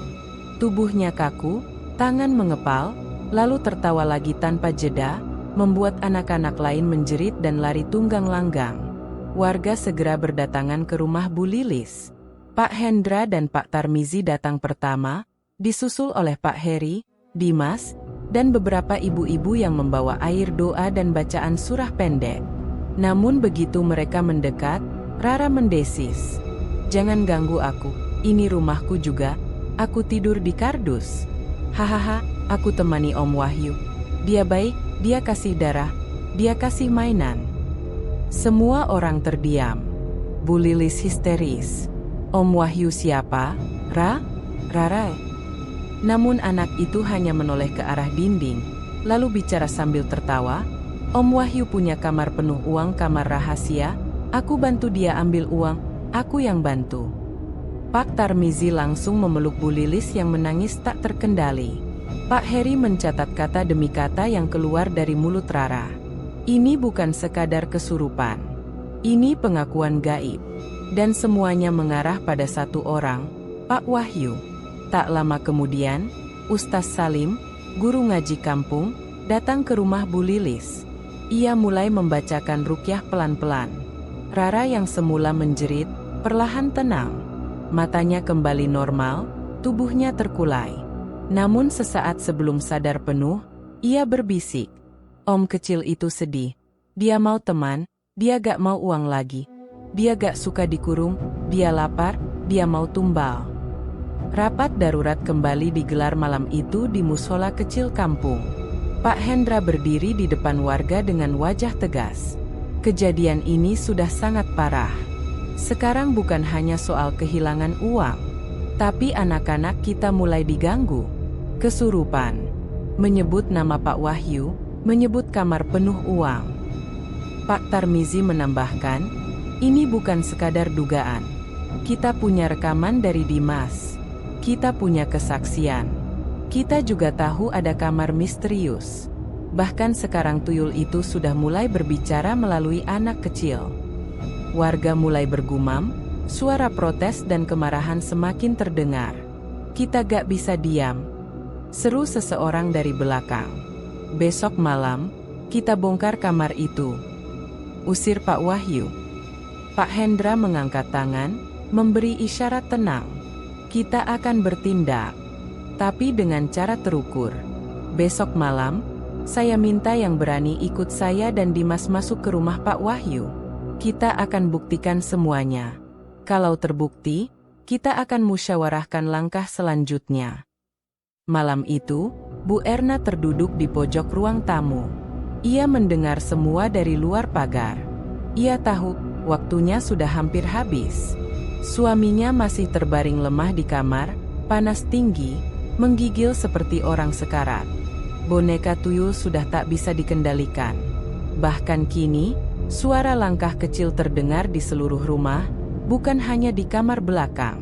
Kadang di dapur, kadang di kamar mandi, kadang tepat di belakangnya. Bu Erna mengatuk mulut, menangis dalam diam. Ia menyesal, sangat menyesal. Tapi ia tak tahu bagaimana cara memutus semuanya. Boneka itu tidak bisa dibakar. Dulu sempat dicoba, tapi malah muncul asap hitam dan seluruh rumah bau bangkai selama 2 hari. Suaminya, Pak Wahyu, hanya bisa menggeliat dan meracau. Maaf jangan, aku kasih lagi ayam, jangan ambil anak orang, jangan." Sementara itu, Dimas menyebarkan pesan di grup WhatsApp warga. Siapapun yang siap membantu besok malam, kumpul di pos jam 10. Kita masuk ke rumah Pak Wahyu. Persiapkan senter, kain penutup hidung, dan jangan sendirian. Respons langsung membanjir. Warga sudah muak. Dan besok, akan jadi malam penentuan. Pukul 2 dini hari, Rara kembali terbangun. Tapi kali ini, ia tidak tertawa. Ia hanya duduk di ujung ranjang, menatap ibunya, lalu berkata lirih. Om kecil itu gak mau pergi, dia nempel di uang Om Wahyu. Dia suka bau amisnya, dia bilang besok, dia akan tunjukkan semuanya. Lalu Rara tidur lagi. Tenang, tapi Bu Lilis tak bisa memejamkan mata semalaman. Kampung Cilengsi sudah tidak seperti dulu lagi. Malam itu, langit Cilengsi tampak berat dan mendung. Gerimis turun tipis, membasahi jalanan kampung yang mulai lengang. Tapi di pos ronda RT 03, suasana justru semakin ramai. Pak Hendra, mengenakan jaket tebal dan topi caping, berdiri di tengah kerumunan warga yang berkumpul membawa senter, kayu, linggis, dan sapu lidi. Sebagian ada yang membawa kamera ponsel dan senter kepala. Jumlah mereka tidak kurang dari 20 orang. Ini bukan main-main. Kita tidak sedang hadapi maling biasa. Tuyul itu nyata. Dan rumah Pak Wahyu jadi sarangnya. Kita harus bertindak malam ini, sebelum korban berikutnya jatuh, tegas Pak Hendra. Dimas berdiri di sampingnya, menggenggam kamera kecil yang sudah ia siapkan sejak sore. Di lehernya tergantung kalung kecil berisi doa-doa dari Ustaz Salim, untuk berjaga-jaga. Kita akan keliling dulu. Periksa tiap sudut gang. Kalau tuyul itu keluar, pasti kita lihat, kata Dimas. Pak Heri menambahkan, kalau ada yang melihat bayangan anak kecil, langsung teriakkan kode. 3 kali ketukan di tiang listrik terdekat. Yang lain segera merapat. Setelah pembagian kelompok dan rute, mereka menyebar. Malam itu jadi ronda besar-besaran paling sunyi dan tegang dalam sejarah kampung. Jam menunjukkan pukul 1.45 dini hari. Dimas dan 2 warga lain, Pak Budi dan Andre, berkeliling ke arah utara kampung, menyusuri gang kecil di dekat warung Bu Rosidah. Baru beberapa langkah, Dimas menghentikan langkahnya. "Lihat itu," bisiknya. Di ujung gang, terlihat bayangan kecil berlari cepat, masuk ke gang sempit yang tembus ke arah rumah Pak Wahyu. Sosok itu kecil, botak, tidak berwajah jelas. Tapi satu yang pasti, tidak ada anak kecil yang bermain tengah malam seperti itu. Dimas langsung memukul tiang listrik 3 kali dengan gagang sapu. Tang, tang, tang. Warga lain segera merapat dari berbagai arah. Tak lama, 20 orang mengepung gang kecil itu. Pak Heri datang dari arah sebaliknya, membawa senter besar. "Saya lihat dia lari ke arah belakang rumah Pak Wahyu," teriak Dimas. "Kejar!" Mereka menyebar, melewati pagar bambu belakang yang menuju pekarangan rumah Pak Wahyu. Beberapa warga memanjat dinding pendek, masuk ke area samping rumah. Hujan gerimis membuat tanah becek dan licin. Tapi adrenalin sudah mengalahkan rasa takut. Dan di sana, di dekat jendela samping rumah Pak Wahyu, mereka melihat sesuatu. Jejak kaki kecil. Jejak itu sangat jelas di tanah basah. Kecil, tanpa alas kaki, dan membentuk pola dari arah gang menuju jendela samping rumah. Pak Hendra mendekat, menyorotkan senter. Jejak itu mengarah langsung ke kamar pesugihan. Tanpa menunggu lebih lama, Pak Hendra memberi aba-aba. "Kita masuk." Pintu rumah Pak Wahyu tidak dikunci. Warga menyelinap pelan. Di dalam, suasana gelap dan sunyi. Hanya terdengar suara detak jam dan langkah berat para warga yang perlahan-lahan menembus ruang tamu. Bu Erna muncul dari balik pintu kamar, kaget dan pucat. "Ada apa, Pak?" Pak Hendra menatapnya lekat. "Kami mau ke kamar belakang. Ini soal keselamatan kampung." Bu Erna tidak menjawab. Matanya berkaca-kaca. Perlahan ia mengangguk, lalu menyingkir dari pintu. Pak Heri dan Dimas maju pertama, menyorot ke arah pintu kamar pesugihan. Di sana, bau amis sangat menyengat, seperti bangkai bercampur kemenyan basi. Dimas mengangkat kain penutup hidungnya. Pak Budi mengeluarkan linggis, siap membuka paksa. Kunci kamar sudah tidak ada. Brak! Dengan satu dorongan, pintu kamar terbuka. Semua warga menahan napas. Di dalam ruangan gelap itu, tumpukan uang kertas memenuhi hampir seluruh lantai. Namun bukan uang bersih. Sebagian besar sudah gosong, berlubang, dan ada yang tergenang cairan merah di bawahnya. Di pojok kamar, ada boneka kayu kecil, kini patah sebagian. Wajahnya retak, matanya berlubang, dan dari lubang itu mengalir cairan gelap seperti tinta tua. Tapi yang paling membuat semua orang ngeri, ada sesajen lengkap di pojok ruangan. Ayam hitam tanpa kepala, kain putih berlumur darah, serta mangkuk tanah liat berisi sisa kemenyan. Di dinding, tergantung foto Mbah Roji, dukun dari pinggiran hutan. Warga terdiam.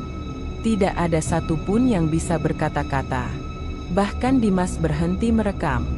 Namun tiba-tiba, tap, tap, tap. Suara langkah kecil terdengar dari atas plafon. Dia ada di atas, seru Andre. Warga menyorot ke langit-langit.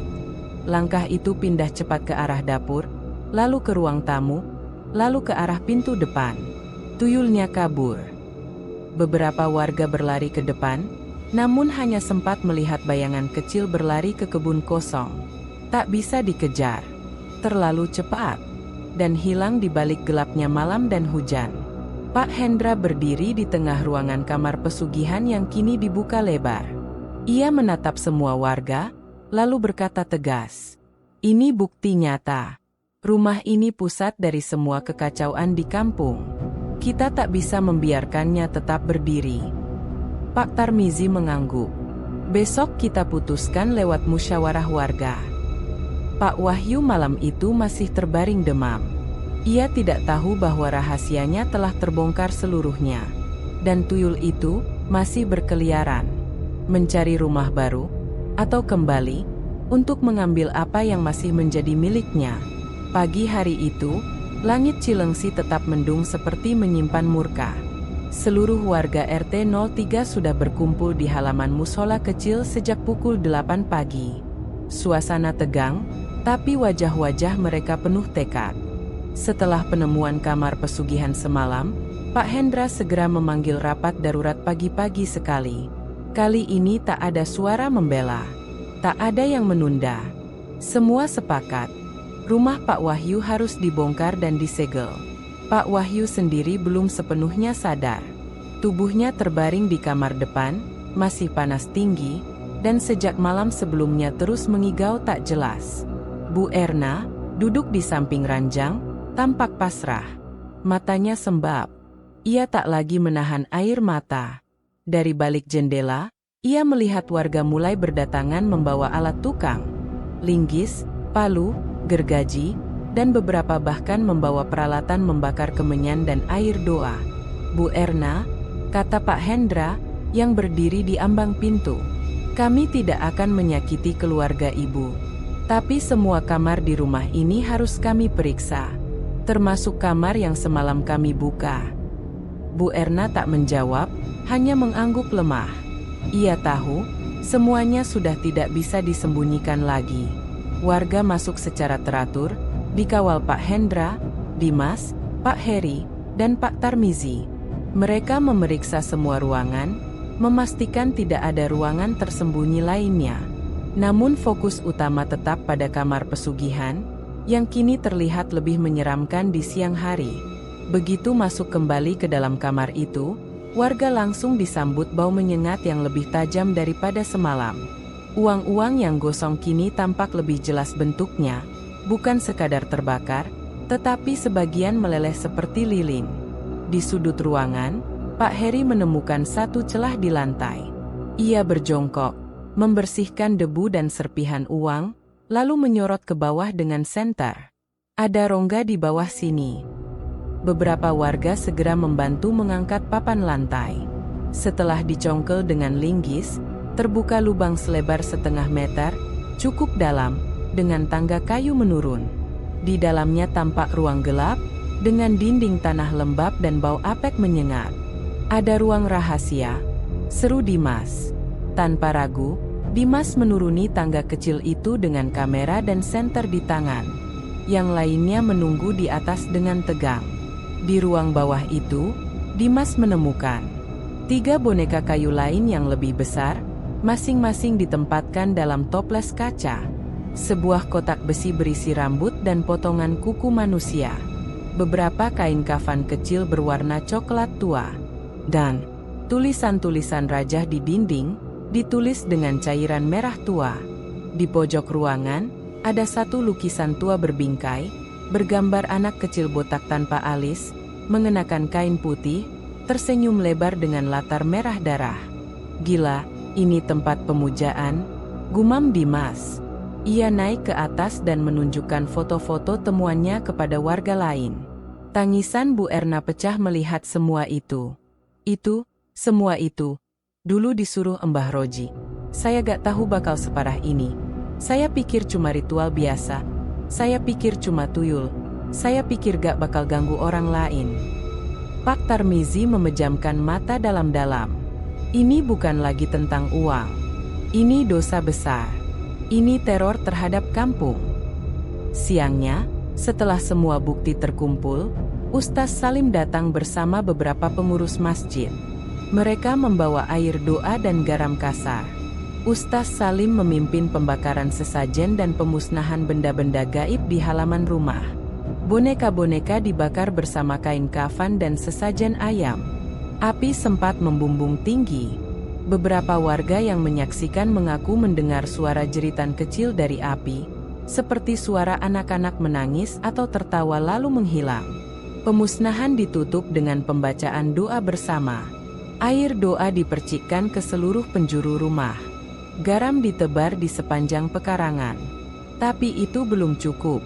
Warga sepakat, rumah Pak Wahyu harus dikosongkan dan disegel. Semua kamar dikunci. Ruang pesugihan di lantai bawah ditutup dengan semen.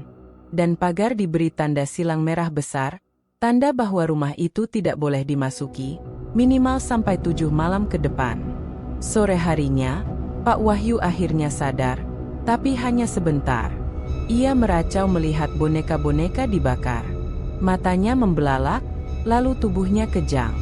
Aku belum kasih tumbal, dia marah, jangan bakar dia anakku. Tubuhnya kembali melemas. Bu Erna memeluknya erat, menangis. Namun warga sudah tidak bisa lagi menaruh iba. Pak Hendra berdiri di luar rumah, berseru lantang.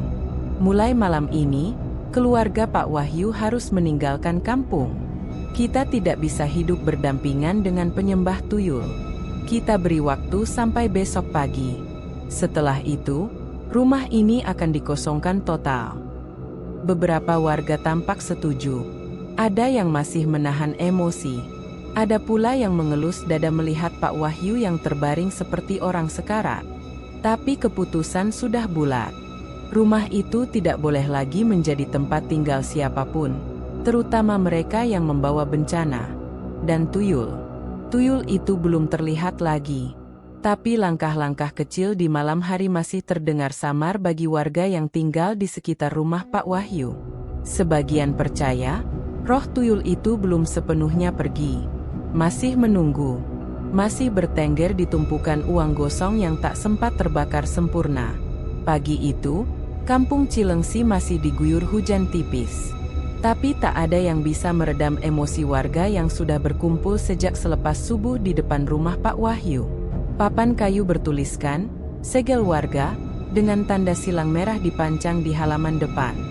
Beberapa orang tua berdiri sambil membawa payung. Anak-anak dilarang keluar rumah. Suasana hening, tapi penuh tekanan. Di dalam rumah, Bu Erna masih berkemas dengan tergesa. 2 koper tua, 1 tas kain besar, dan 1 tas plastik hitam berisi pakaian dilipat seadanya. Ia tak tahu harus pergi kemana. Tapi pagi itu, ia tidak punya pilihan. Pak Wahyu masih terbaring di ranjang, tubuhnya lemah, wajahnya pucat, rambutnya rontok makin parah. Namun ia bisa bicara meski dengan suara lirih. Kenapa semua ini terjadi? Erna, semua salahku. Bu Erna menunduk, tak kuasa berkata-kata. Tangannya bergetar saat menyelipkan beberapa lembar uang kertas yang tersisa ke saku tas. Bukan uang pesugihan, tapi tabungan warung kecil yang dulu sempat mereka jalankan sebelum Pak Wahyu berubah drastis.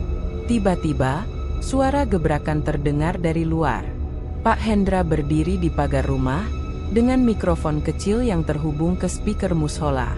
Warga sekalian, hari ini kita bersihkan kampung kita dari najis pesugihan. Pak Wahyu dan keluarga harus pergi sebelum jam 9. Setelah itu, rumah ini akan kami bersihkan dan kami rusak agar tidak ada satupun makhluk halus yang menetap di sini. Teriakan, setuju. terdengar dari kerumunan warga. Dimas, Pak Heri, dan Pak Tarmizi berdiri tak jauh dari sana, memastikan situasi tetap terkendali. Meski amarah membara, mereka sepakat tak boleh ada kekerasan. Namun warga berhak menyegel dan membersihkan. Pukul 8.55, Bu Erna keluar dari rumah, mendorong koper sambil menuntun suaminya yang dipapah dari dalam. Wajah Pak Wahyu lesu, kakinya diseret perlahan. Satu langkah terasa berat seperti menanggung beban masa lalu. Warga otomatis memberi jalan. Tapi tidak ada satupun wajah yang bersahabat. Semua memandangi Pak Wahyu seperti makhluk asing. Saat mereka melewati barisan warga, seorang ibu-ibu berteriak, "Kembalikan uang kotak amal, Pak Wahyu." Disusul suara lain. "Banyak anak kecil di kampung ini jadi trauma karena ulah tuyulmu." Dan satu lagi, "Pergi, jangan bawa sial lagi." Bu Erna menunduk dalam-dalam, mencoba menahan air mata. Tapi Pak Wahyu hanya bisa bergumam pelan, "Maafkan aku." Tepat pukul 9, mereka sudah keluar dari gerbang kampung. Tak jelas kemana arah mereka pergi. Hanya sebuah angkot sewaan menjemput di ujung gang dan membawa mereka menjauh. Tanpa pamit, tanpa tujuan pasti. Setelah kepergian keluarga itu, warga tak langsung bubar. Pak Hendra berdiri di depan rumah yang kini kosong. "Sekarang, kita bersihkan rumah ini sampai tuntas. Siapa yang mau bantu? Siapkan peralatan." Beberapa warga langsung maju. Gergaji listrik, palu godam, dan ember air doa mulai bekerja. Kamar pesugihan dibongkar total. Lantai kayu dicongkel, ruang bawah tanah diuruk dengan pasir dan semen. Semua jendela disilang cat merah. Atap belakang yang sudah lapuk juga diruntuhkan. Sore harinya, rumah itu tak lagi layak disebut rumah. Tembok depannya retak, jendelanya bolong, dan pintunya disegel 2 lapis dengan papan dan kawat. Di tengah halaman depan, warga mendirikan papan besar bertuliskan, "Tempat ini bekas pesugihan. Jangan dimasuki, jangan dipakai, jangan disewa." Namun malamnya, kampung kembali digegerkan. Pak Budi, salah satu warga Ronda, mengaku saat lewat dekat rumah itu sekitar jam 1 malam, ia mendengar suara cekikikan kecil dari dalam rumah. Padahal rumah sudah kosong dan terkunci dari luar. Esok harinya, ibu-ibu lain juga mengaku mimpi aneh. Dalam mimpinya, mereka melihat anak kecil botak duduk di kamar penuh uang, lalu menunjuk ke arah mereka dan berkata, "Aku masih di sini." Warga segera menggelar doa bersama 7 malam berturut-turut. Dipimpin Ustaz Salim dan para tokoh masyarakat. Rumah itu didoakan dari luar pagar. Tidak satu pun warga berani masuk lagi. Seminggu kemudian, kampung Cilengsi mulai tenang. Namun rumah itu tetap berdiri, seperti sisa luka dari masa lalu. Rumah bekas Pak Wahyu kini jadi simbol. Simbol bahwa kekayaan instan bukanlah berkah, melainkan kutukan bila datang dari jalan yang salah. Tuyul mungkin tak lagi tampak, tapi bayangan langkah kecil di malam hari masih menjadi cerita yang tak lekang di antara warga, terutama anak-anak yang pernah melihat langsung atau mendengar sendiri tawa makhluk itu dari balik tembok kamar yang kini telah rubuh. Dan uang, tak ada satupun dari tumpukan uang pesugihan yang bisa diselamatkan. Semuanya gosong, hangus, tidak bisa dipakai. Bahkan beberapa lembar uang ditemukan menempel di dinding seperti lelehan lilin berdarah. Itu bukan rezeki, itu kutukan. Dan warga kampung kini mengerti, lebih baik hidup cukup dan jujur, daripada satu kamar penuh uang haram yang menyisakan teror. Namaku Erna, dan sudah 2 bulan aku tinggal menumpang di rumah kakak di daerah Parung, jauh dari kampung Cilengsi yang pernah aku sebut rumah. Hidupku sekarang sangat berbeda. Tidak ada kamar luas, tidak ada perabot baru, tidak ada kantong penuh uang. Yang ada hanya satu kamar kecil di belakang dapur, cukup untuk aku, 1 koper, dan suamiku yang kini hanya bisa berbaring seperti mayat hidup. Setiap pagi aku bangun, mencuci pakaian orang, membantu memasak di warung kecil milik kakakku. Suamiku, Pak Wahyu, tak pernah benar-benar sadar. Matanya kadang terbuka, kadang tidak. Tapi tubuhnya tak pernah bergerak, hanya kadang menggigil di malam hari. Ia tidak bisa bicara lagi. Mungkin jiwanya sudah diambil sejak malam terakhir tuyul itu mengamuk. Aku tak pernah tahu apakah ia sadar kami telah terusir. Bahwa rumah yang dulu dibangun dari uang cepat, itu sekarang tinggal puing dan kutukan. Tapi mungkin, jauh di dalam pikirannya, ia tahu. Dulu aku juga tergoda. Saat pertama kali Pak Wahyu bilang ada cara agar kita tak perlu hidup pas-pasan, aku tak langsung menolak. Siapa sih yang tak mau hidup enak? Bisa beli motor, memperbaiki rumah, punya toko kelontong, dan menyekolahkan anak-anak yatim sekalipun. Kami pernah mencicipi hidup serba cukup itu. Kami bisa bantu tetangga, bisa ikut arisan besar, bahkan ikut menyumbang ke masjid. Tapi semua itu palsu. Rezeki yang kami tabur adalah hasil dari uang curian tuyul. Uang yang diambil dari kantong orang lain, dari laci warung tetangga, dari kotak amal masjid. Aku sering pura-pura tidak tahu. Tapi aku tahu. Aku dengar langkah kecil itu di malam hari. Aku pernah melihat Pak Wahyu duduk sendiri di depan kamar belakang, berbicara pada udara kosong, tersenyum pada dinding. Aku tahu ada sesuatu yang dia sembunyikan, tapi aku memilih diam. Karena saat itu, aku takut miskin lagi. Sekarang, aku menyesal. Suatu malam, aku terbangun karena mimpi buruk. Dalam mimpi itu, aku melihat kamar belakang kami yang dulu. Kamar itu masih penuh dengan tumpukan uang. Tapi kali ini, uang itu berdarah. Dari sela-sela lembarannya mengalir cairan merah tua, dan di tengah kamar, anak kecil botak duduk sambil menangis. Ia menatapku, lalu berkata, "Aku sudah dikurung, tapi aku belum selesai. Uangnya masih ada. Kamu mau lagi?" Aku terbangun sambil menjerit. Kakakku datang membangunkan, menepuk-nepuk pundakku sambil berkata, "Udah, Erna, udah, itu cuma mimpi." Tapi aku tahu itu bukan sekadar mimpi. Itu sisa jejak dosa. Dosa yang menempel di pikiranku, di tanganku, di setiap lembar uang yang dulu pernah aku sentuh. Beberapa hari lalu, aku bertemu Bu Lilis secara tak sengaja di pasar. Ia menatapku sejenak, lalu menunduk. Aku mendekatinya dengan ragu. "Bu, maaf saya gak bisa bilang apa-apa lagi selain maaf," ucapku dengan suara tercekat. Bu Lilis tidak menjawab. Ia hanya memandangku, lalu mengangguk singkat sebelum berlalu. Tapi sebelum pergi, ia berkata pelan, "Anakku masih sering mimpi. Dia bilang tuyul itu belum pergi sepenuhnya." Aku tak bisa menjawab. Aku tahu, meski rumah kami sudah dibongkar, tuyul itu mungkin masih mencari tuannya. Atau masih mencari rumah baru. Kadang aku berpikir, kenapa kami begitu serakah? Kenapa kami tak puas dengan hidup sederhana? Kenapa uang bisa membutakan semua nilai? Sampai kami melupakan siapa yang terluka dalam proses mendapatkannya? Kami kehilangan semua. Uang, hangus. Nama baik, hilang. Tetangga, menjauh. Keluarga, malu. Suami, separuh mati. Dan yang paling menyakitkan adalah, aku kehilangan harga diriku sendiri. Aku tak berani menatap cermin terlalu lama. Wajahku mengingatkan pada dosa-dosa yang ikut kubiarkan terjadi. Mulutku yang diam adalah saksi dari pembiaran dosa.